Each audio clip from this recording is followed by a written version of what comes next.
Ćao, pozdrav svima, evo nas u novom videu. Izvinite malo na mojoj frizuri, vozio sam motor pa mi je kosa otišla na svoju stranu, što se kaže. Danas ćemo pričati o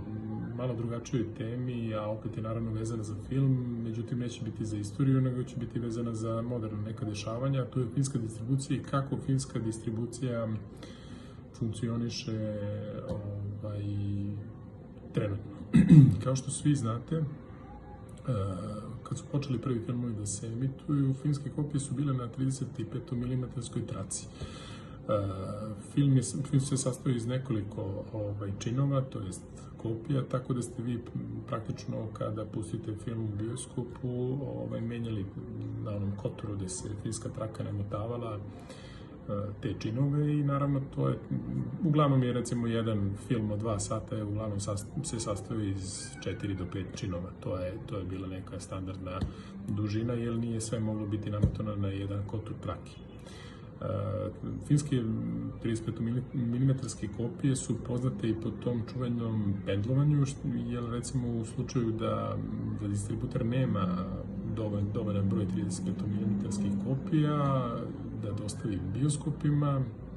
dešavalo se da se uzme kopija, to je jedan čin, recimo prvi čin se uzme iz jednog bioskopa i onda se biciklom vozi do drugog bioskopa koji je tu negde blizu, da bi se tako na neki način napravila ušteda i da se ne bi plaćala kopija za svaki bioskop ponaosob. Naravno, pojavom elektronske opreme i generalno kompjuterizacijom, da kažem, celokupnog poslovanja bioskopa, filmske kopije danas se dostavljaju na nečemu što bi se recimo moglo nazvati moderni, teški, veliki USB stick. To je u stvari, filmska kopija se dostavlja u formatu DCP, Digital Copy Print, i praktično ona se kad se dostavi na tom hard disku, ona se učitava u server bioskopa, kopija se unutar kompjuterskog sistema, to je servera, čuva, i da bi pokrenuli film morate dobiti od distributera takozvani KDM. KDM su ključevi, to jest kodovi koji vi praktično morate ukucati u kompjuterski sistem da bi uopšte taj film mogao da krene da se emituje. Tako da, uglavnom, kada i dobijete, da kažem, filmsku kopiju, modernu tu DCP, koja je elektronska, vi ne možete pokrenuti film ukoliko nemate odgovarajući ključ u datom trenutku, to jest KDM. Ono što isto, recimo, zanimljivo da znate, filmovi naravno nisu vlasništvo bioskopa, nego su vlasništvo uglavnom distributera, to jest filmskih kompanija koje daju bioskopima kopije i koje na neki način dele profit od svake bioskopske ulaznice. Naravno, to deljenje profita je u nekom postotku, da kažemo, i ono zavisi naravno od dogovora bioskopa sa distributerom, to je sa vlasnikom filma. Tako da svaki put kada odete na blagajnu bioskopa i kada je cena karte možda prevelika u tom trenutku ili nemate dovoljno novca, znajte da celokupan novac od cene karte ne uzima bioskop, nego možda u najboljem slučaju 50% cene te karte ostaje bioskopu, ostatak ide distributeru, to jest kompaniji koja je vlasnik filma. Bioskopi se danas trude na razne načine da svojim gledalcima, da kažemo, omoguće što kvalitetnije gledanje filmova i ulaže se veoma puno u opremu, naravno modernu opremu koja je veoma zahtevna u smislu zato što je prvenstveno skupa, a naravno zato što iziskuje veoma ozbiljne tehničke prepravke unutar svakog prostora u kome je bioskop, i da bi naravno te tehničke prepravke i mogli da napravite,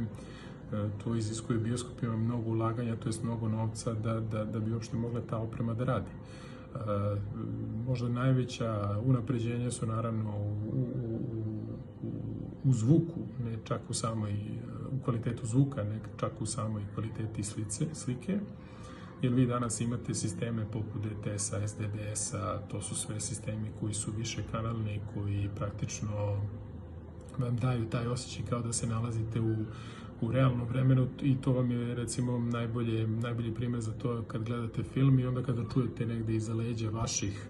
u nekom uglu neki zvuk koji je praktično dolazi sa velikog platna, napravljen je tako da taj sistem koji je zadužen za reprodukciju zvuka vam daje osjećaj kao da se nalazite u realnom vremenu. Slika naravno je negde uznapredovala dosta u odnosu na filmske početke i možda najveća revolucija je bila kada je izašao film Avatar, kada je došao 3D onakav kakav ga danas znamo. Sad naravno u međuvremenu su isprobavani razni sistemi 4D, 4DX, smrdanje stolica, efekti poput kiše iz plafona bioskopskog. Međutim, nijedan od tih